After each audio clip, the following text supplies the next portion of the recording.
India's largest digital media network Suman టీవీతో చేతులు కలపండి. ఫ్రాంచైజ్ ద్వారా లోకల్ మీడియా పార్ట్నర్ అవ్వండి. Hello, welcome to Suman TV. నేను మీ నాగరాజు బైరిశెట్టిని. సాంకేతిక పరిజ్ఞానం రోజు రోజుకి ఎక్కువైతున్న కొద్దీ మనుషుల్లో మానవత్వం అనేది అసలు మంట కలిసిపోతుంది.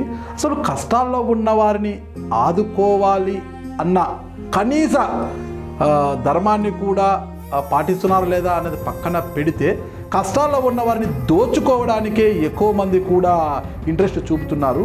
అలాంటి వారిని ఏమనాలి? అసలు అలాంటి నీచుల్ని ఏమనాలి? ఎందుకు నాగరాజు ఇలాంటి పదాలు వాడుతున్నాడు? ఉన్నట్టుండి ఎప్పుడు పొలిటికల్ ఇంటర్వ్యూ చేసుకుంటే నాగరాజు ఇలాంటి పదాలు ఎందుకు వాడుతున్నారని మీరు అనుకుంటున్నారా?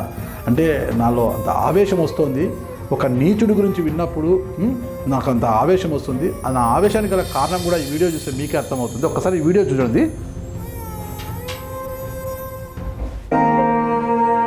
చూడండి, వీడియో చూడండి, మీకే అర్థమవుతుంది పరిస్థితి.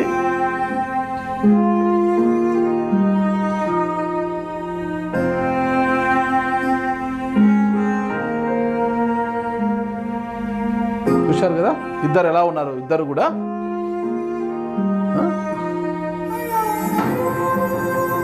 నేత్రావతి, స్పందన.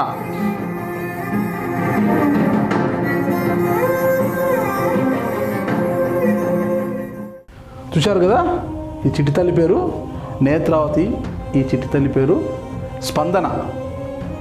వీరిద్దరూ కూడా పుట్టుకతోనే అంగవైకల్యంతో జన్మించారు. ఇద్దరు కూడా తల్లిదండ్రులు పాపం కూలి చేస్తే తప్పితే వారి కుటుంబ జీవన బతుకు చక్రం అంటే కుటుంబ బండి ముందుకు సాగడమే కష్టము.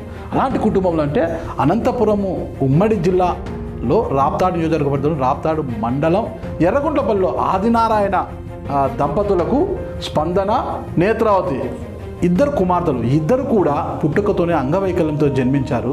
ఇద్దరిలో అంటే అంగవైకల్యాన్ని కూడా వాళ్ళు జయించి సరస్వతి పుత్రికలుగా మారిపోయారు. నేత్రావతి 10వ తరగతిలో మండలంలోనే టాపర్గా నిలిచింది. స్పందన కూడా ప్రస్తుతము 10వ తరగతి చదువుతోంది ఎర్రగుంట్లపల్లిలోనే. అయితే ఇప్పుడు స్పందన కూడా స్కూల్ టాపర్గానే ఉంటుంది.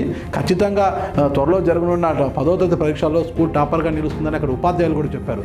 ఇకపోతే మనము నేత్రావతి విషయానికి వస్తాం. నేత్రావతి 10th ఇంటర్ చదివిన తర్వాత టీటీసీ చేసి ఇప్పుడు అనంతపురం కాలేజీలో డిగ్రీ ఫైనల్ ఇయర్ చదువుతోంది.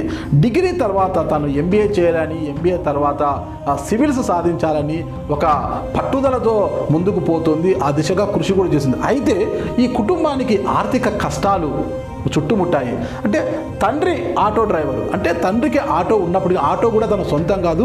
గ్రామస్తులంతా కూడా చందాలు పోగు చేసి ఆటో కొనిస్తే ఆ ఆటోను తోలుకొని కుటుంబాన్ని పోషించుకోవాలని చూస్తుంటే, కానీ అది కూడా చాలా ఇబ్బందికరంగా ఉంది. ఎందుకంటే ఇద్దరు కూడా అంగవైకల్యం, అంటే ఇద్దరు కూడా అడుగున్నర మాత్రమే ఉంటారు. ఇద్దరికి కాళ్ళు చేతులు ఏమీ పనిచేయని ఉంటుంది. తల్లిదండ్రులు ఇద్దరు ఎత్తుకొని, ఇంతకుముందు మీరు స్టార్టింగ్లో వీడియోలో చూశారు కదా, ఆ చంటి బిడ్డల పరిస్థితి ఎలా ఉంది అనేది కూడా మీరు చూశారనమాట. అంటే ఆ పరిస్థితులు వాళ్ళని ఎలా పడితే అలా ఎత్తలేమన్నమాట. మొత్తం కూడా వాళ్ళకి ఇదంతా మజిలే ఉంటుంది, ఎముక ఉండదు. అంటే అది పెయిన్ వస్తుంది. వాళ్ళని ఎలా పడితే అలా ఎత్తి, తల్లిదండ్రులకు మాత్రమే తెలుసు వాళ్ళని ఎలా హ్యాండిల్ చేయాలి, ఎలా ఎత్తుకోవాలని. ఎవరు పడితే వాళ్ళు ఎత్తితే వాళ్ళు చాలా ఇబ్బంది పడతారంట. ఈ పరిస్థితుల్లో చిన్న కుమార్తె ఎర్రగుంట్లపల్లిలో స్కూలుకు వదలాలన్నా, పెద్ద కుమార్తెను అనంతపురంలో కాలేజీకి తీసుకురావాలన్నా కూడా ఆదినారాయణ వీరని స్కూల్కి తీసుకెళ్ళడానికి, కాలేజీ తీసుకురావడానికే ఆటో తోలడానికి సరిపోతుంది. ఇంకా ఆయన బాడుగులకు ఆటో తోలలేని పరిస్థితి ఉంది. ఈ నేపథ్యంలో తల్లి కూలి పనులకు వెళ్ళు కుటుంబాన్ని పోషించే బాధ్యత తీసుకుందంటే ఇంత కష్టాల్లో ఉన్నారు. అయితే వీరి కష్టం గురించి తెలిసిన సుమన్ టీవీ ఎర్రగుంట్లపల్లికి వెళ్ళి గత 2 నెలల క్రితము ఈ కుటుంబాన్ని, ఆ చంటి బిడ్డల్ని ఇంటర్వ్యూ చేయడం జరిగింది. వారి యొక్క పరిస్థితి గురించి వివరించడం జరిగింది సుమన్ టీవీ. అయితే ఎవరైనా వీరి పరిస్థితి చూసి ఆ కుటుంబాన్ని కాకుండా ఈ చంటి తల్లుల ఉన్నత విద్యకు కావచ్చు, ఏదైతే ఈ చిట్టి తల్లి నేత్రావతి కోరుకుందో ఈ డిగ్రీ తర్వాత ఎంబీఏ చేయాలని, ఎంబీఏ చదువు కావచ్చు, సివిల్స్ కోచింగ్ కావచ్చు, అవసరమైన ఆర్థిక సాయాన్ని ఎవరైనా ఇస్తారేమో, అందజేస్తారేమో అనే ఉద్దేశంతో, ఎవరైనా మనసున్న మారాలు ముందుకు వస్తున్న ఉద్దేశంతో సుమన్ టీవీ ఈ కుటుంబం యొక్క, చంటి బిడ్డల యొక్క కష్టాలను సుమన్ టీవీ వెలుగులోకి తీసుకురావడం జరిగింది. అయితే ఎంతమంది మనసున్న మహారాజులు సాయం చేశారు? ఒకరిద్దరు చేశారులేండి పాపం. వారికి తోచిన సాయం చేశారు. వారందరికీ కూడా నేను సుమన్ టీవీ తరపున చేతులు జోడించి నమస్కరిస్తున్నాను అసలుకి కూడా అలాంటి వారికి సాయం చేసేందుకు. సుమన్ టీవీ ఏం చేసింది అనుకోవచ్చు, మా తరపున మేము చేశాము, ఒక వీడియో చేసి సోషల్ మీడియాలో పోస్ట్ చేయడం జరిగింది, తద్వారా వారికి అంతో ఇంతో ఆర్థిక సాయం జరిగిందనే చెప్తాను. అయితే ఇదే వీడియోని బేస్ చేసుకొని ఇందులో మేము వీరికి సంబంధించిన ఒక ఫోన్ నంబర్ కావచ్చు, బ్యాంకు ఖాతా నంబరు అన్నీ కూడా ఇవ్వడం జరిగిందనమాట. అయితే దీన్ని ఫోన్ నంబర్ చూసిన ఇదే సమాజంలో ఒక నీచుడు స్పందన నేత్రావతికి నిన్నటి రోజు ఫోన్ చేసి, నా పేరు హర్ష సాయి అంటే తెలుసు కదా అందరికీ కూడా, ప్రస్తుతం 2 తెలుగు రాష్ట్రాల్లో ఫుల్ ఫాలోయింగ్ ఉన్న యువకుడు, ఎంతమందికి ఆర్థిక సాయం చేస్తుంటాడు, ఎంతమంది ముందుకు వెళ్ళి వాళ్ళని ఆదుకోవడము, చాలా గేమ్స్ పెట్టి అందరినీ కూడా ఇలాంటి ఎన్నో కార్యక్రమాలు చేస్తుంటారు. హర్ష సాయి అందరినీ ఆకట్టుకుని ఇప్పుడున్న యువతకంతా కూడా హర్ష సాయి చాలా అభిమానం ఎక్కువైపోయింది అనమాట. అంటే అలాంటి హర్ష సాయి పేరు వాడుకు నేను హర్ష సాయిని మాట్లాడుతున్నాను, ఇప్పుడే మీ వీడియో చూశాను, నాకు చాలా బాధేసింది, మీకు నేను 3 లక్షల రూపాయలు పంపుతాను, మీ అకౌంట్ నెంబర్ చూశాను, నా అకౌంట్ నెంబర్ పంపిస్తాను, మీకు ముందుగా మీరు 5,000 నాకు పంపిస్తే నేను మీ అకౌంట్లోకి 3 లక్షలు వేస్తాను అంటూ ఆ నీచుడు ఆ అమ్మాయికి ఫోన్ చేసి అడిగితే, వెంటనే ఆ అమ్మాయికి నాకు ఫోన్ చేసింది, సార్ ఇట్లా సోన్సో హర్ష సాయి పేరుతో నాకు మెసేజ్ కూడా పంపించింది, సోన్సో హర్ష సాయి పేరుతో నాకు ఒక అతను ఫోన్ చేశాడు, ఈ నంబర్ నుంచి నాకు ఫోన్ వచ్చింది, నాకు 3 లక్షలు సాయం చేస్తాడంట, ఇది మెసేజ్. అంటే నా అకౌంట్లోకి 3 లక్షలు పంపించాడు సార్ హర్ష సాయి, అయితే నేను ముందుగా అతని అకౌంట్లోకి 5,000 పంపించాలంట, ఏం చేయమంటారు సార్ అని నాకు అమ్మాయి మెసేజ్ పెట్టింది. ఎవరు తల్లి అలా నీకు చేసింది ఫోన్, ఆ ఫోన్ నెంబర్ నాకు పంపించు తల్లి అని నేను అడిగితే పాప బిడ్డ నాకు ఆ ఫోన్ నెంబర్ నాకు పంపించడం జరిగింది. 8688955255 అనే నంబర్ నుంచి పాపం ఈ చంటి తల్లి నేత్రావతికి ఫోన్ రావడం జరిగింది. అదే నంబర్ నాకు పంపించింది. నేను డయల్ చేసి చూసి ఏదో ఆలం నాయుడుని ఏదో పేరు వచ్చిందనమాట. ఆ పేరు ఎవడు అసలు ఆ నీచుడు అసలుకి, అరే ఇడియట్ ఊర కుక్క, నీకు చేతనైతే ఆ వీడియోని చూసి, ఆ బిడ్డను చూసి, వారి కష్టాలను చూసి, వారి బాధలు చూసి, నీకు చేతనైతే నీకు మనిషి అనేది, నువ్వు పశువు కాదు, నువ్వు మనిషి అని అనుకుంటే నువ్వు సాయం చెయ్యి, నీకు తోచిన సాయం చెయ్యి, లేకపోతే మూసుకొని కూర్చో. అంతేగాని ఇలా ఫేక్ కాల్స్ చేసి నీకు 3 లక్షలు పంపిస్తాను, నీకే దిక్కు లేదురా ఇడియట్, నువ్వు 5,000 రూపాయలు ఈ బిడ్డతో అడుక్కుంటున్నావంటే, ఆ బిడ్డ కష్టాలు చూసి, ఆ వీడియోలో ఆ బిడ్డ కష్టాలు చూసి, ఆ బిడ్డ పడుతున్న బాధలు చూసి నువ్వు 5,000 రూపాయలు ఆ బిడ్డతో అడుగుతున్నావంటే 3 లక్షలు పంపించేంత యోగ్యత ఉందారా ఇడియట్ నీకు? ఎందుకు ఇలాంటి నీచమైన పనులు చేస్తారు మీరంతా? మీలాంటి వాళ్ళనే కదా సమాజంలో చాలామందికి చెడ్డ పేరు వస్తుంది. అసలు ఏమైనా న్యాయం ఉంది అసలుకి? వెంటనే వీడికి అసలుకి పోలీస్ కేసు పెట్టి ఇలాంటి కుక్కల్ని లోపడేయించాలి. ఫస్ట్ వీళ్ళ మీద కేసులు నమోదు చేసి అరెస్ట్ చేసి జైలుకు పంపించాలంటే నీచుల్ని. వీళ్ళ బాధ చూస్తుంటే అసలుకి గుండె తరుక్కుపోతుంది. ఇద్దరు కూడా అంగవైకల్యం చెందిన వారే, ఇద్దరు కూడా చదువుపై ఎంత మమకారం వాళ్ళకు.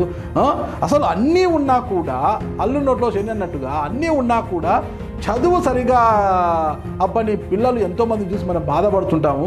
అరే అన్ని సౌకర్యాలు ఇస్తున్నాము, అన్ని వసతులు కల్పిస్తున్నా కూడా ఎంతోమంది పిల్లలు సరిగా చదువుకోరు. కానీ ఏ వసతులు లేకపోయినా అంగవైకల్యంతో బాధపడుతున్నప్పటికీ ఏది కూడా మా అంగవైకల్యము మాకు అడ్డు రాదని నిరూపిస్తూ ఈ అక్కచెల్లెలు ఇద్దరు కూడా ఎంత చక్కగా చదువుకుంటున్నారు. ఇలాంటి వారికి మనం అందరూ సహాయపడాల్సింది పోయి డబ్బులు అడుగుతారా ఇలాంటి నీచుడు? నీకేమైనా బుద్ధి ఉందారా ఇడియట్? క్షమించాలి అందరూ కూడా నన్ను ఇలా మాట్లాడుతున్నది. అంటే నాకే బాధేసింది, వాళ్ళ ఇంటికి వెళ్ళి వాళ్ళని ఇంటర్వ్యూ చేసినప్పుడు నాకు చాలా బాధేసింది. నేనంటే వాళ్ళకి అంత పెద్ద స్థాయిలో సాయం చేసే అంత శక్తి నాకు లేదు. నాకు తోచింది ఒక జర్నలిస్ట్గా వారి కష్టాలను తెర మీదకి తీసుకురావడం జరిగింది. స్పందించే గుణం ఉన్న వారితో స్పందించండి, అంతేకాని ఇలా అడగడము ఎంతవరకు సమంజసమో నువ్వే ఆలోచించుకోవాలరా కుక్క. ఓకేనా? అసలు నేను ఒక్కటే గ్రీవెన్స్ చేస్తున్నాను. వారి ఆర్థిక పరిస్థితి కావచ్చు, ఆ చంటి బిడ్డల యొక్క భయం కావచ్చు, ఏదైనా కావచ్చు, పోలీసులకు ఫిర్యాదు చేయాలి, పోలీసులను ఆశ్రయించాలనే శక్తి ఆలోచన కూడా వాళ్ళకు లేదు. ఎందుకంటే వాళ్ళది అలాంటి పేద కుటుంబం వారిది. ఎందుకంటే తండ్రి చూస్తే ఆటో డ్రైవరు, తల్లి చూస్తే కూలి పనికి పోతుంది. బిడ్డలు ఇద్దరూ కూడా సరస్వతి పుత్రులుగా ఉన్నారు. వీళ్ళ యొక్క కష్టాలను చూసి పోలీసు వారైనా ఏ నంబర్ అయితే వచ్చిందో ఆ నంబర్ చదువుతాను నేను, ఇంకొకసారి కూడా ఆ నంబర్ని చదువుతాను నేను, 8688955255. ఈ నంబరు ఏ ఇడియట్దో, ఏ ఊర కుక్కదో, ఏ నీచుడిదో కనుక్కొని వాడి పైన కేసు నమోదు చేసి ఖచ్చితంగా వాడిని అరెస్ట్ చేసి జైలుకు పంపించాలనేసి అనంతపురం జిల్లా పోలీస్ అధికారులను కావచ్చు, రాప్తాడు నియోజకవర్గ ఎమ్మెల్యే తోపుదుర్తి ప్రకాష్ రెడ్డి గారిని నేను చేతులు జోడించి వేడుకుంటున్నాను. ఎందుకంటే వీలైతే ఇలాంటి వారికి సాయం చేస్తాం. దయచేసి ఇలాంటి వారిని వంచకండి, ఇలాంటి వారిని మోసం చేయకండి. ఇటీవల ఇలాంటి సైబర్ నేరగాలు ఎక్కువైపోయారు. మీకు ఆ ప్రైజ్ తగిలింది, ఈ ప్రైజ్ తగిలింది, ప్రైజ్ మనీ మాకు ఇంత పంపిస్తే మీకు ఆ ప్రైజులు పంపిస్తాయి, ఈ ప్రైజ్ అంటే తెలియని వారు, నాలెడ్జ్ లేని వారంతా కూడా డబ్బులు పంపించి ఎంతోమంది మోసపోతున్నారు. సరే, వారిదంతా ఒక ఆశ అనుకుంటాం. ఆశకు లోబడి ఆశతో వారు అడిగిన దానికి ఏదో డబ్బు పంపిస్తే మాకు ఇది వస్తుంది కదా అనుకుంటారు. సరే, ఇక వారికి ఏం చేయలేము, వాళ్ళు ఆశపడ్డారు కాబట్టి వాడు మోసం చేశాడు అనుకోవచ్చు అలాంటి మోసగారిని. కానీ ఇలాంటి వారిని మోసం చేయాలనే వారిని ఏమనాలి? నీచులు అనాలా, ఊరకుక్కలు అనాలా, వెధవలు అనాలా, ఏమనాలి?